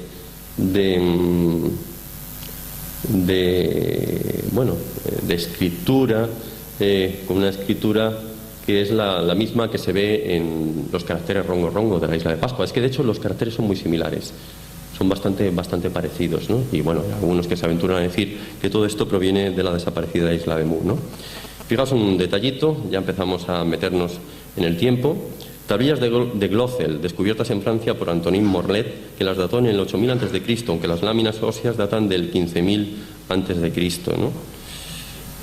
¿Qué tipo de escritura es esta? Desconocida. Aunque se parece muchísimo al sumerio, muchísimo. De hecho, creo que lo llaman ahora protosumerio. ¿En Francia? ¿Por qué? Pumapunku, que significa la puerta del puma. Bloques de piedra de hasta 1000 toneladas. ¿Cómo se puede desplazar eso? Dicen los indígenas que fueron obras de dioses en torno al 13.000 antes de Cristo. Todos esos bloques de piedra, que me explique alguno cómo se pueden mover. ¿Creéis que alguien, con la ayuda de la fuerza de mucha gente, puede desplazar 1000 toneladas de canteras que se encuentran a miles de kilómetros para poderlas llegar hasta ese lugar? ¿Sabéis? Hay una cosa muy curiosa, ¿no? En estos lugares, sobre todo cuando te acercas a Tiwanaku, Sacsayhuamán, Machu Picchu, sobre todo las leyendas antiguas te mencionan que todo esto se construía siempre arriba, y contra más arriba mejor, porque los dioses malvados, los dioses maléficos, vivían abajo. Entonces querían estar aislados, porque esa gente era mala. Y entonces ellos construían todo lo suyo arriba. Contra más aislados estuvieran de todo eso, muchísimo mejor. Yonaguni, frente a las costas de Taiwán, situados a 68 millas de la costa de Taiwán, superficie de 100 por 50 por 25 metros, ¿no? Esto es del 10.000 antes de Cristo. De nuevo nos vuelven otra vez a decir los arqueólogos que estos son formaciones naturales. Formaciones naturales y un bledo. Es que vamos, no hay por dónde cogerlo, ¿no? Bueno, esto es ha sido uno de nuestros últimos viajes, ¿no? He tenido la oportunidad de estar este verano en Rusia, en concreto de irnos hacia la zona de los Urales, que pocos luego ya nos dimos cuenta de por qué ningún español iba allí, porque la verdad es que irse hasta allá es un problemón y gordo, ¿eh? Porque Aparte que te tienes que registrar cada 3 días dentro de esta registracha de la policía para saber dónde te encuentras y que allí no hay policía alguna donde te registres y por lo tanto si te encuentra la policía y ves que están sin ese visado sellado cada 3 días significa que te deportan automáticamente aquí a España. Pero bueno, te la tienes que arriesgar, decir, oye, pues mira, uno va para allá y ya está. Además, tuve que aprender ruso a marchas forzadas porque allí el inglés no lo conocen ni por asomo. Pero había que verlo, había que ver esto. Mirad lo que se encuentra en las cuevas de Kapova, en estas cuevas donde aparecen estos mamuts prehistóricos, en las cuevas de Kapova, en Rusia, en los montes Urales, cerca de Kazajstán, cerca de lo que nosotros conocemos como Mongolia. ¿Os parece curioso? A mí me parece curiosísimo, ¿no? Zodíaco de Endera era Leo, 10.000 a.C. Esto se encuentra Esto se encontró en el templo de Endera, en el antiguo Egipto. Esto se encuentra en el Museo del Louvre, siempre arrinconado. Vais a ver cuando lleguéis allí al Museo del Louvre y preguntéis sobre el zodiaco de Endera, si alguno sabe dónde está, te van a decir, pues mira, en la escalera esa que te lleva hacia abajo cuando estás a punto de entrar para ver los féretros del antiguo Egipto, un poquito antes de entrar, fíjate a mano derecha que hay una especie de habitación pequeñita y ahí en la habitación pequeñita te metes, miras hacia arriba y allí está el zodiaco de Endera que se trajo Napoleón. Bueno, pues aquí vemos que está mostrando la constelación de Leo. Si está mostrando la constelación de Leo, ¿sabéis lo que significa? Que el antiguo Egipto es más antiguo de lo que nos han hecho ver siempre, porque la constelación de Leo, si la estaban viendo, significa que nos tenemos que situar en torno al 10.000 a.C. ¿Qué sucede ahí? ¿De nuevo nos están otra vez engañando los egiptólogos? Resulta ser que el Egipto faraónico es más antiguo de lo que realmente puede parecer. Por ahí van los tiros, fijaos. Estas fueron descubiertas en un pequeñito museo cerca de los territorios nubios son huevos de avestruz, por Manuel Delgado, ¿no? Y recientemente habían hecho una pequeña datación para ver de cuándo eran estos huevos. Y bueno, pues se demostró que estos huevos eran del 10.000 más o menos del 10.000 antes de Cristo, ¿no? Y en estos huevos de avestruz se muestran lo que parecen ya las pirámides del Valle de Gizeh. Otra vez, otra cierta corroboración que nos conduce a un momento muy antiguo y sobre todo a algo que nos remonta a un punto concreto que parece ser en torno al 10.000 a.C., que coincide con la llamada correlación de Orión de Robert Bauer y Graham Hancock. Y ahí tenemos una prueba más. Evidentemente esto no aparece en ningún libro de historia, ¿no? Pruebas visuales, piedras de Ica, 10.000 años de antigüedad. Hace poco incluso estuvieron unos españoles allí donde se trajeron algunas de estas piedras para podérselas llevar a la universidad y con el dinero de su bolsillo se costearon el que hicieran una datación bajo carbono 14. Se descubrió que algunas de las piedras que habían traído eran algunas eran de en torno al 1500 a.C. y las más antiguas parecían remontarse al 10.000 a.C. Recordad lo siguiente, las dataciones más antiguas de carbono 14 no pueden ir más allá del 60.000 a.C. Es imposible. Si alguien te dice que por la datación de carbono 14 eso tiene millones de años de antigüedad, te está mintiendo. Bien, esta es de aquí, donde me hace mucha gracia, donde dicen que los antiguos, y sobre todo se supone que aquella zona es la zona de los Viracocha, o te hablan muchas veces que los mayas no conocían la astronomía y que eran incapaces de saber tanto sobre el firmamento. Pues bueno, aquí se ve, utilizan telescopios. Y además esta gente de nuevo nos está mostrando animales prehistóricos y de nuevo incluso aquí se ven montando estos animales prehistóricos. Fijaos que las piedras de Ica que os estoy mostrando no son piedras que de nuevo yo haya fotografiado porque me las he encontrado por internet. No, es que yo a las 4 de la mañana me levanté con Basilio Chuya para que nos condujera al desierto de Cucaje y hacer lo mismo que hizo JJ Benítez en uno de los episodios de Planeta Encantado, desenterrar. Y ponernos a desenterrar, es decir, más o menos dónde está. Tú no nos digas ni por aquí ni por allá. ¿Dónde crees que están? Aquí, venga. Porque claro, no puedes ir luego más tarde porque aquello es un desierto, allí te mueres de calor. Empezamos a desenterrar y empezaron a aparecer este tipo de piedras. Por lo tanto, yo hablo de lo que he visto. Las piedras existen, las piedras son reales. ¿Te las puedes creer o no te las puedes creer? Las piedras están ahí. Ojo, tanto que están ahí que me las he traído. Son estas. Y no son réplicas de estas de yeso ni nada parecido, las podéis tocar. Pesan lo suyo. Las piedras son reales, están ahí. Me he traído un poquito de aquello que tengo aquí en la presentación PowerPoint, pero bueno, si vierais mi casa está llena de reliquias de la antigüedad, todo tampoco me lo puedo traer, solamente me he traído unas cuantas cosas para que veáis que lo que se comenta es cierto, ¿no? Desierto del Tassili, 9000 a.C. Algunas fotografías también tomadas por mí en el desierto del Tassili. Todo esto está datado por Henry Lott, que fue el director del Museo del Louvre, del director del Museo del Hombre en los años 50, se fue allá y localizó curiosamente estas pinturas. Fijaos lo que muestran las pinturas, una serie de seres fantásticos que parecen portar una serie de cascos y que se van siguiendo los unos a los otros, ¿no? Desierto del Tassili, este soy yo. Aquí de nuevo estoy con Manuel Delgado, tuve la oportunidad de hacer otra visita posteriormente al lugar. Este es lo que se llamó o lo que llamó Henry Lott el dios marciano, y aquí aparece otro de estos seres con algún tipo de escafandra, porque además incluso aquí se ve que no es un cinturón, que es como una especie de tubo lo que le parte de la parte de atrás y va a algún lado, como si tuviera que utilizar alguna cosa que le sirviera para respirar, ¿no? Bueno, esto es lo que más me encanta, ¿no? Me lo paso pipa, es uno de los viajes que tengo que volver otra vez allá. Esto lo encontré en Kosovo, en el Museo de Pricna, en Kosovo. En el Museo de Pricna, en Kosovo, lo que encontré fue la llamada cultura vinca, cultura que se remonta a unos 7000 años de antigüedad. ¿Sabéis lo que dicen los historiadores sobre la cultura vinca? Que como la cultura vinca era una cultura, es muy parecida a la sumeria. Se parece muchísimo la una a la otra. Además, curioso porque la cultura vinca también están muy preocupados por la forma de vestir. Las mujeres iban con minifalda, vestían de una forma determinada, muy guapas todas ellas. Y los historiadores siempre hacen alusión a la cultura vinca como estaba cerca del Danubio y los dioses, estos dioses de los que me hablaba la cultura vinca debían ser dioses que habían salido del Danubio, no sé por qué.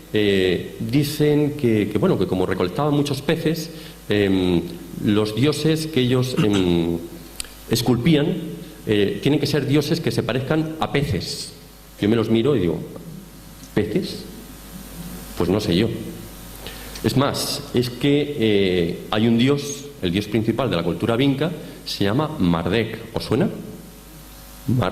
Marduk, Yahvé. Viéndole la cara a Marduk, ¿a quién le estás viendo la cara? Marduk, Yahvé. Viéndole la cara a Marduk, Yahvé, le estáis viendo la cara a Dios. Os lo presento. Guapo el tío, ¿eh?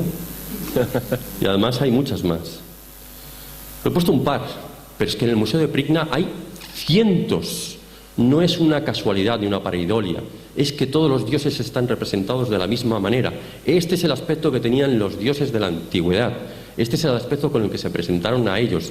Es el aspecto con el que la cultura vinca los representó. Cultura que además se asemeja muchísimo a la cultura de los sumerios. Cultura que además está más acercada hacia el oeste. Mirad lo que os estoy diciendo, ¿vale? Estamos hablando de 7000 años de antigüedad y que posteriormente aparecería en la llamada cultura sumeria, que se supone que es la primera civilización conocida. Pero estáis viendo que de nuevo nos vuelven a mentir. La cultura vinca es anterior a la civilización de los sumerios.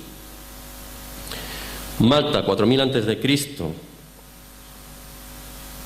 Bloques que nadie sabe cómo se construyeron. Aparecen una especie de surcos que los malteses les llaman carruts. ¿Habéis estado por allí? ¿Los habéis visto? Los conocen, allí están en Valeta, ¿no? Les llaman carruts. ¿Sabéis dónde me los volví a encontrar? Los carruts, en Calafell, allá abajo, frente a la iglesia de Santa Creu. ¿Los veis, los carruts, de nuevo? Están además cerca de la propia ciudad y se extienden luego por la playa y eso. ¿Sabéis que van hacia el mar? Y que esos carruts de la isla de Malta conducen de nuevo al mar, que además se cortan en los acantilados y cuando te sumerges en la playa te los encuentras por debajo del agua. ¿Sabes hacia dónde se dirigen, no? Hacia Calafell. ¿Eso qué pasa? ¿Que existía entonces algún tipo de camino o algún tipo de indicador en la antigüedad mucho más allá de lo que nosotros creemos? Derinkuyu, 3000 a.C. se encuentra en la zona de Turquía, ¿no? En toda esta zona de la Anatolia. Allí se supone que vivían 20.000 personas, 4 kilómetros cuadrados de superficie. Dicen que estuvo ocupada por los frigios y los hititas, pero nadie sabe quién las construyó y para qué las construyeron. Vamos a ver, podían haber vivido perfectamente la superficie. Si esto tiene incluso hasta 10 pisos hacia abajo, ¿por qué construyeron 10 pisos hacia abajo? Y además todo construido de tal manera que incluso pudieran vivir y respirar perfectamente, teniendo que ocultarse de lo que hubiera arriba. Esto no es diluvio, esto no se estaban ocultando un diluvio, porque es el diluvio, o como dicen los arqueólogos, que se estuvieran ocultando porque es que la lava estaba cayendo en aquellos momentos. Lava, si hubiera habido lava, vamos, por alguno de estos agujeros se hubiera colado y hubieran muerto todos. Esta gente se estaba ocultando de otra cosa. ¿Hubo una guerra en la antigüedad? Esta es la pregunta que yo me hago continuamente. ¿Hubo una guerra?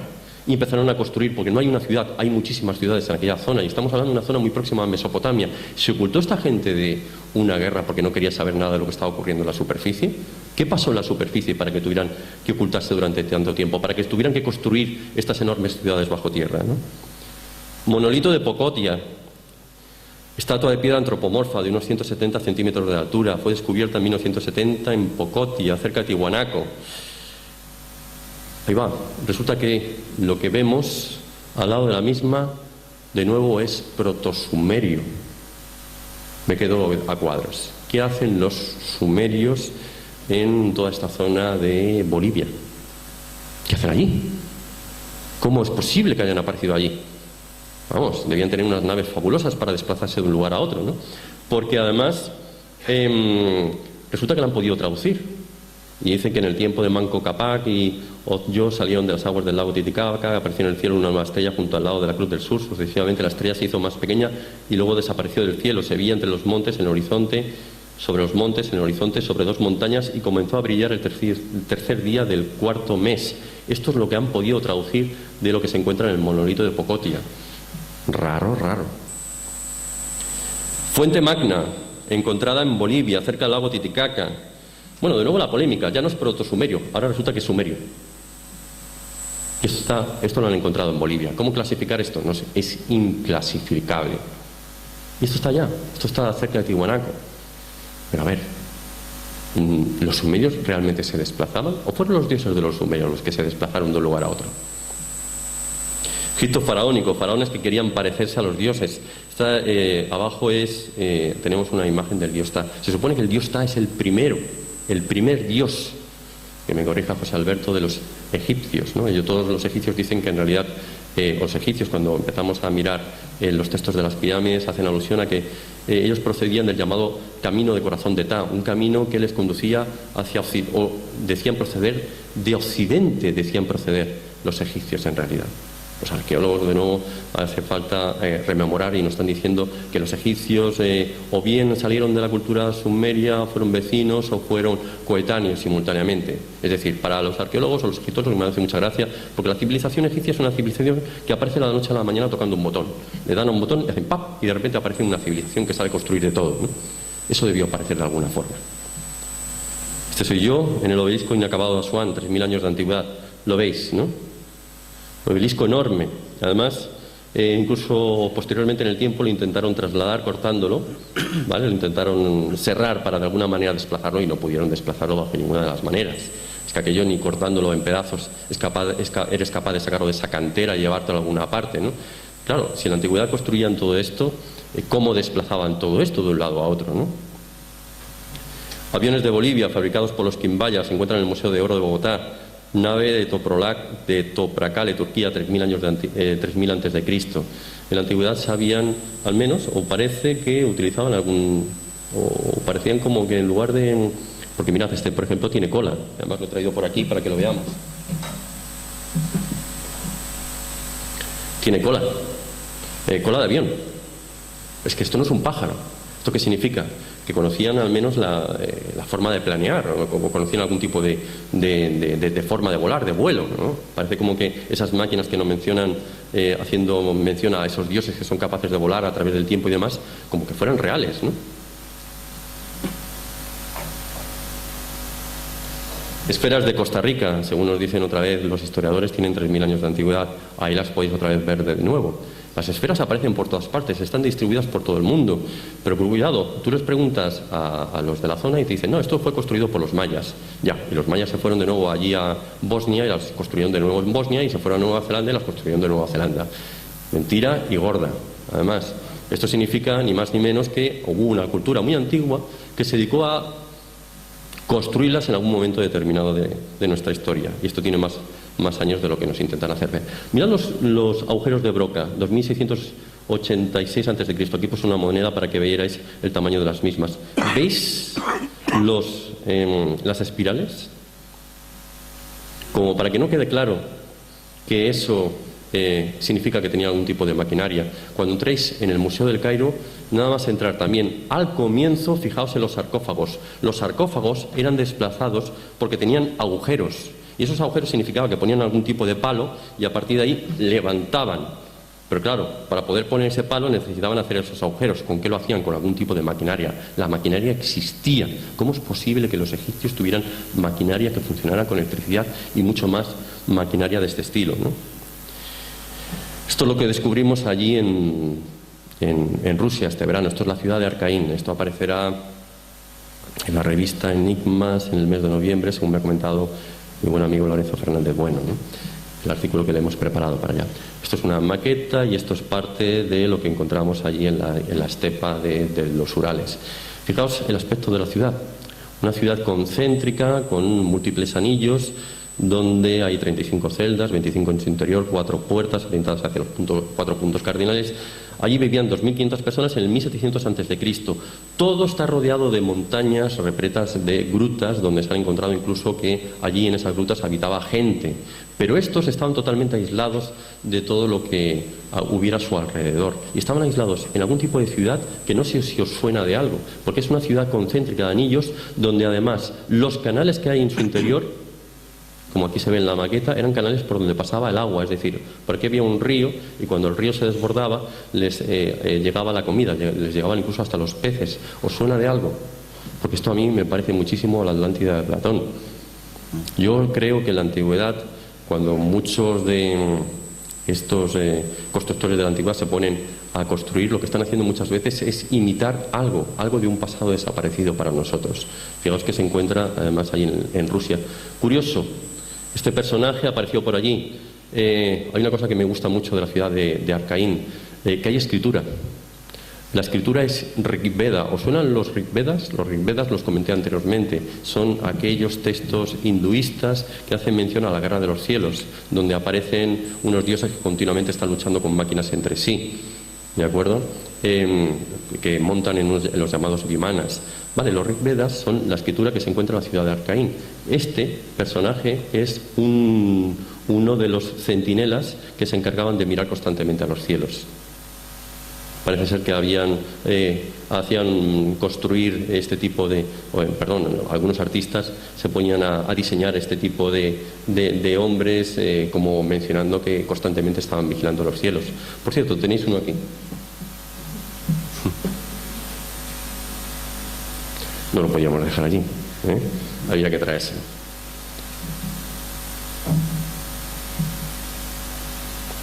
Carros con ruedas en Arcaín, 1700 a.C. Bueno, una de esas historias que también me hace mucha gracia. Supuestamente nos dicen que los carros que luego incorporaron los egipcios a su cultura fueron traídos desde las estepas de Rusia. Eso es lo que nos dicen los historiólogos y los arqueólogos. Mentira y gorda. En el Tassili, en el 9000 a.C., ya se veían. Por lo tanto, ¿de dónde procede la civilización? Procede de esos puntos en concreto que nos han intentado vender continuamente los historiadores. Nos dicen que proceden del África subsahariana y nos dicen que en algunas ocasiones parecen proceder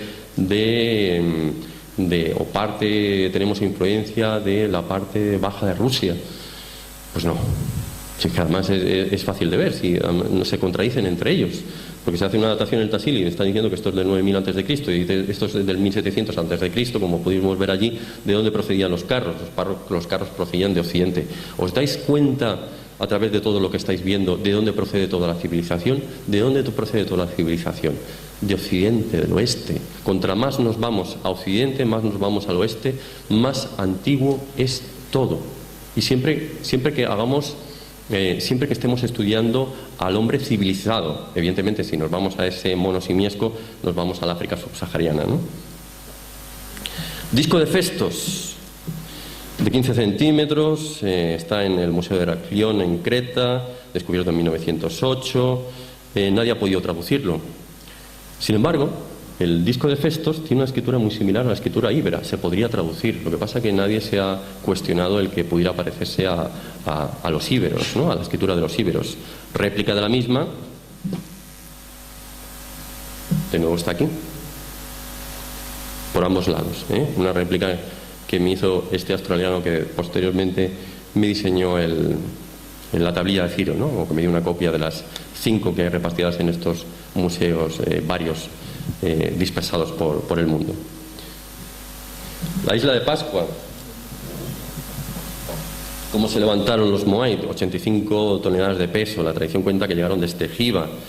Mirad una cosa curiosa. El rongo-rongo, los caracteres rongo-rongo, que ahora dicen que son imposibles de traducir, se parece mucho al indoeuropeo. Ahí lo vamos viendo, ¿no? En el Valle del Indo, en la isla de Pascua. ¿Vale? En el Valle del Indo, estos son los caracteres del Valle del Indo. Estos son los caracteres de la isla de Pascua. Caracteres del Valle del Indo, caracteres de la isla de Pascua, caracteres del Valle del Indo, caracteres de la isla de Pascua.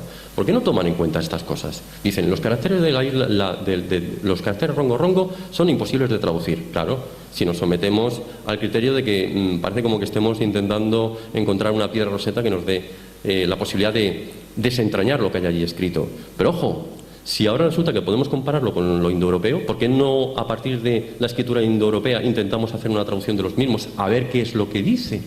Porque en definitiva yo estoy viendo lo mismo. Lámpara de Endera, 378 a.C. En el templo de Endera. Hay que meterse allí, además José Alberto también lo sabe, que te tienes que meter ahí abajo de uno de estos templos y estás ahí como asfixiado y es imposible hacer una fotografía, pero buenamente te sacas ahí la cámara como a ver si encuentras un buen ángulo y haces la fotografía correspondiente. ¿Ahí las veis? Las lámparas que ellos llamaban lámparas perpetuas, ¿los veis? Además tienen una especie de cable que parecen dirigirse hacia algún tipo de generador en alguna parte. Bueno, es más, es que aquí se ve lo que ellos llamaban la pila de Bagdad. Son unas pilas enormes que además están en el Museo de Bagdad y que se supone que estas pilas se podían llenar de lejía y diversos sulfatos, lo cual generaban un voltaje pequeño, pero voltaje en definitiva. ¿Cómo podemos obtener un voltaje mayor? Sencillo, las unimos en serie. A partir de ahí obtenemos un voltaje mayor, es decir, podemos utilizar diversas pilas, como hacemos en la actualidad, ¿no? Colocamos una de 1,5, una de 1,5, una de 1,5 y tenemos voltajes muchísimo mayores. Pues ellos podían hacer exactamente lo mismo para tener algún tipo de pila que les suministrara voltaje para algún tipo de aparato con el que estaban trabajando. Y todo eso se puede ver allí, si es que además es visible. ¿Eso qué significa? ¿Que estaban utilizando algún tipo de herramienta, de maquinaria, de tecnología? Probablemente sí. El planeador de Saqqara, este fue retirado del Museo del Cairo durante una temporada porque la gente daba mucho la brasa para ver el planeador de Saqqara. El planeador de Saqqara, que aquí parece un pájaro, es un planeador que en realidad hicieron unas pruebas porque hicieron unas réplicas de las mismas y luego comprobaron que podía volar. Por lo tanto, ¿significaba que los antiguos egipcios utilizaban juguetes con que esos juguetes servían para volar? Pues parece ser que sí. ¿Y cómo conocían todo esto? Mecanismo anticitera, reloj astronómico para cálculos en torno al 87 a.C. Con esto se podían hacer cálculos astronómicos. Tan tontos son nuestros antecesores, como siempre nos han querido hacer ver, que eran incapaces de saber mucho más allá de lo que nos cuentan. Bueno, pues incluso tenían tecnología como la que estamos viendo, y esto está datado, ¿no? Líneas de Nazca, Perú, siglo I. Como os decía, las líneas de Nazca son las más conocidas. Pero mirad, caballo blanco de Uffington, en Inglaterra, 800 o el 50 a.C. Esto se puede ver desde el cielo. No están solamente en la zona de Cuzco, es que hay muchos otros lugares del mundo donde se pueden ver. Y todo esto está hecho para ser visto desde el cielo. Tribu de los Dogón, existencia de Sirio, ya lo conocéis sobradamente, ¿no? Nos hablan de un Sirio A, un Sirio B y probablemente de un Sirio C, ¿no? Y dice que todo esto fue construido, que les visitaron unos seres hace miles de años, en torno al 600 después de Cristo, ¿no? Esta es una historia que todo el mundo conocemos, si hemos leído un poco sobre esta literatura fantástica que podemos encontrar hoy en día, ¿no? Bueno, ¿cómo conocía esta gente la existencia de Sirio A, Sirio B y este Sirio C que recientemente parece haber sido descubierto, ¿no? Sacsayhuamán, a ver si lo pronuncio adecuadamente. Lugar donde se sacía el halcón, ¿no? Mirad, una garra. cómo se pueden dar o cómo se pueden construir estas formas, ¿no? Hay un testimonio, ¿sabes? Hay una cosa muy curiosa. A mí ellos decían que los incas hablan de que tienen un dios primigenio llamado Inca, que a mí siempre me recuerda mucho al dios Enki. Es algo que, bueno, lo dejo caer, ¿no? Y dice que tienen una serie de plantas que ellos consideran sagradas. A ver si lo pone por aquí. Ellos consideran, bueno, no sé si lo he puesto. Tienen una serie de plantas que ellos consideran sagradas. Y entre ellas está la hoja de la coca, que la consideran sagrada, que luego, posteriormente, acabaron encontrando los conquistadores españoles y la utilizaron para otros menesteres, como ya sabéis. Y hay una planta que ellos llamaban la planta ayaconchi, y la planta ayaconchi es una planta ablandapiedras. Yo no sé si os suena esta historia. Percival Fawcett, que ahora va a tener dentro de poco la película en la que la protagoniza Brad Pitt, que se supone que encuentra la ciudad perdida de Z en alguna parte, nos hablaba de ello, que él también había encontrado. Bueno, es que de hecho yo cuando estoy viajando por allí, por Sudamérica, por la zona de Perú, también oí hablar allí en Perú le llamaban el pitu pitu, una planta que servía para que una vez mezclada con agua se ablandara la piedra, se convirtiera como una especie de hormigón, y una vez se dejaba secar aquello se solidificaba. Por lo tanto, todo esto que no sabemos cómo se podía mover, yo siempre digo lo mismo, no vaya a ser que fuera piedra, porque además se ve como blandito, yo no sé si lo veis por ahí, incluso lo veíamos en el antiguo Egipto, que todo, cuando veíamos el obelisco inacabado de Asuán, que parece como que estaba moldado. No vaya a ser que en lugar de utilizar piedras, estuvieran utilizando encofrados, y a partir de ahí introdujeran piedra demolida, sumergida en esta especie de agua con la planta que estamos viendo, y a partir de ahí simplemente dejaban que se solidificara y ya está, ya lo tenían, y a partir de ahí ya lo colocaban en su posición natural. ¿Eso qué implicaba? Que no tenían que desplazar, o sea, no tenían que llevarlo miles de kilómetros desde una cantera, sino que simplemente cogían esa piedra, la destrozaban en el mismo sitio donde iban a construir, hacían el encofrado y simplemente levantaban y lo colocaban en aquel lugar. Posiblemente estas fueron una de las explicaciones por las que podríamos darle una cierta lógica a cómo se construyeron las pirámides del antiguo Egipto, y sobre todo las que hacen mención, las que son correspondientes al Valle Gizeh, no las otras, que las otras a partir de la cuarta dinastía no dejan de ser imitaciones baratas. Ubicación de Sirio A, Sirio B, Orión y las Pléyades. Está todo junto. ¿Lo veis? Está todo junto, está todo en el mismo lugar. Aquí lo tenemos, Orión, Pléyades, está todo en el mismo lugar del universo. Hay un lugar del universo donde se concretan Orión, Sirio y Pléyades. Los tres lugares de los que proceden los dioses de la antigüedad. Vale, y aquí ya termino porque si no, Ferran me va a matar. Bien, yo lo quiero dejar ahí en forma de interrogante. ¿Qué sucedió en la antigüedad? Para mí solamente hay dos posibilidades. Primera, vinieron unos dioses del cielo, Pléyades, Sirio, Orión, de alguna parte, y nos ayudaron o nos intervinieron genéticamente para construir ese hombre, como nos hablan los sumerios. Los sumerios siempre nos dicen que el hombre, ¿cómo les decían ellos? Los dioses, para los dioses éramos lulús, y lulús significan híbridos. Se supone que apareció un Adán, una Dapa, un híbrido a partir de un experimento de los dioses, ¿no? Para convertirnos en un trabajador primitivo. ¿Cierto o no? Podría ser, no digo que no, podría ser uno de los orígenes de la humanidad, que en algún momento, en torno al 10.000 antes de Cristo, en este momento, en este periodo concreto de la historia, algo apareció allí y algo nos ayudó en este justo momento de la historia. O bien existió, como decía, esta es mi segunda posible variante, o bien existió una civilización anterior de la que nos hemos olvidado y que fue mencionada por el mismo Platón. Porque si os habéis dado cuenta, todas las culturas antiguas proceden siempre de una zona concreta, que es que contra más nos vamos a Occidente, más nos vamos hacia el oeste, vamos viendo que todo lo que encontramos, todos los asentamientos arqueológicos están siempre orientados hacia la izquierda de nuestro mundo. Es posible que a lo mejor hubiera una civilización anterior de la que nos hemos olvidado y que esta civilización anterior era la que alimentara de alguna manera o enseñara a todas estas culturas que sobrevivieron y empezaron a esparcirse posteriormente a través del mundo, pues hacia la derecha de nuestro mundo conocido, y a partir de ahí se empezaron a mover y construir todo lo que hemos visto.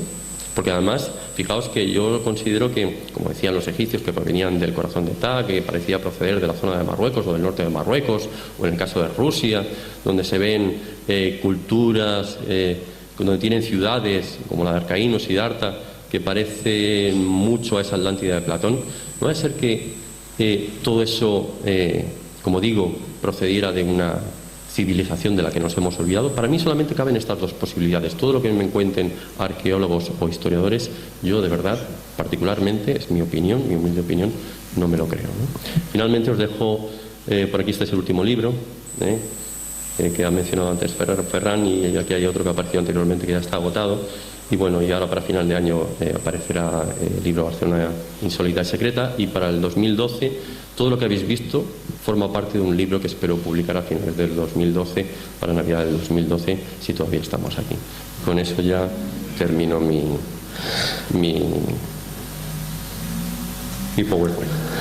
Carlos, bueno, decir que Carlos, a quien le interese tener su libro, Las profecías mayas, os lo puede dedicar aquí gustosamente. Ahora se pondrá en la mesa para firmar. Tenía dos pequeñas preguntitas. Primero, ¿cuántas cosas sabes? Qué maravilla de que hayan personas así al mundo. Ya me hubiese gustado tenerte a ti de profesor de historia en su momento.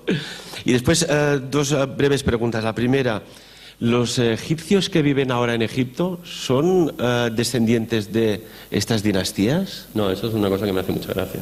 Son ocupadores. Ellos estudian allí, siempre te vienen a decir nuestros antepasados, nuestros antepasados, nuestros antepasados, y yo siempre digo lo mismo. Esta gente fueron los ocupadores, los árabes, todos lo sabemos. Cuando desaparece los Ptolomeos, ya es el derrumbe de la civilización romana, que son los que de alguna manera amparan a los Ptolomeos. En aquel momento ya empiezan a llegar los árabes, que son los que ocupan aquel lugar. Por lo tanto, los árabes no saben ni más ni menos que nosotros. Por mucho que nos cuenten, que nos digan, no, es que nosotros parece como que saben más, ¿no? No saben ni más ni menos que lo que sabemos nosotros. Probablemente incluso nosotros sepamos un poco más, ¿no? Porque al menos somos, o no estamos tan influenciados bajo la religión, ¿no? ¿Y cómo eran aquellos egipcios de aquellos tiempos? ¿Eran como los de ahora, de aspecto físico, como los que vemos, por ejemplo, en los reportajes de televisión? Mira, te voy a decir una cosa que te va a sorprender. Además, esto también se encuentra reflejado en nuestras crónicas españolas, ¿no? Creo que, ahora no recuerdo exactamente quién es el escritor o historiador que hace alusión a los mismos, pero en torno a 1492, la época de los Reyes Católicos, el descubrimiento de América, aparecieron unos sujetos por allá, por el sur de Andalucía, un aspecto así, que no, con un color así un tanto desteñido, ¿no? Cuando les preguntaban, porque no hablaban evidentemente español, ¿vosotros quiénes sois? Ellos decían, Egyptians. Y decían, ¿y estos quiénes son? Decía, no sé, dice algo así como gitanos. Desde entonces, a esa gente nosotros le llamamos gitanos. Probablemente si quisieras saber qué aspecto tenían los egipcios, ya te lo estoy diciendo. Y otra preguntita, Carlos. Otra preguntita. Me comentaba un buen amigo mío que cuando fue a visitar la cultura maya, sus grandes obras que han quedado aquí para la posteridad, le preguntó al vigilante que había en el parque, pero bueno, ¿dónde están los cementerios? ¿Dónde están los esqueletos? ¿Dónde están toda esta gente que habitó aquella zona? Y el vigilante le dijo, se fueron hacia arriba. ¿Cuál es tu teoría? Yo siempre, y supongo que aquí lo habrá comentado alguno de los presentes, considero, igual que la inmensa mayoría, considero que las pirámides del Valle de Guízez, aquellas en las que vemos que aquello tiene otro tipo de construcción, que no son precisamente templos funerarios, sino que parecen otra cosa. Incluso alguno de vosotros habrá estado allá, habrá utilizado, como se le dice al aparatito este que utilizan los músicos, que hacen pam y suena así una nota musical, le dicen diapasón. Hemos visto que aquello tiene otra connotación, ¿no? Allí parece como que se intentan emitir determinadas frecuencias. Allí nunca se ha encontrado, evidentemente, aquello que nos dicen que es un sarcófago, no es un sarcófago, pero es otra cosa, ¿no? Yo siempre considero que lo que nos llaman o nos dicen tercera dinastía no es tercera dinastía. Eso para mí es la dinastía más antigua, probablemente una dinastía cero, por así decirlo. Todo lo que vemos como cuarta dinastía, quinta dinastía, sexta dinastía, si fueran buenos constructores, lo que hubieran hecho es construir siempre algo mejor que la tercera dinastía. Es decir, no encontraríamos pirámides derribadas, pero sin embargo te dicen, mira, eso es cuarta, eso es quinta, eso es sexta, y vemos que ¡pum!, todo se ha venido abajo. Por lo tanto, todo eso está derribado. Significa que son imitaciones baratas de lo que se encontraron con anterioridad. Allí, en esas dinastías, sí se han encontrado, y eso es verdad, no podemos decir, no, es que en ninguna de las pirámides jamás se han encontrado sarcófagos. No, en esas sí se han encontrado sarcófagos. Probablemente porque lo que intentan hacer es imitar a esos dioses primigenios y querían estar al lado de los mismos. Por lo tanto, construían unas pirámides donde en el momento de su muerte, para poder hacerse lo que los egipcios llamaban el duat, pues hacían enterrar dentro de las mismas. Pero en esas primeras pirámides ahí no hay nada. Como dices tú, aquellos dioses que llegaron allí fueron los que no quizá las construyeron, sino que enseñaron a otros cómo construirlas. Aquellos desaparecieron y no se sabe ni dónde están, ¿no? Yo creo que hubo lo que fuera, entre comillas, llamado dioses o como se les quiera decir, que sí les enseñaron, ¿no? Señoras, señores, impresionante. Carlos Mesa.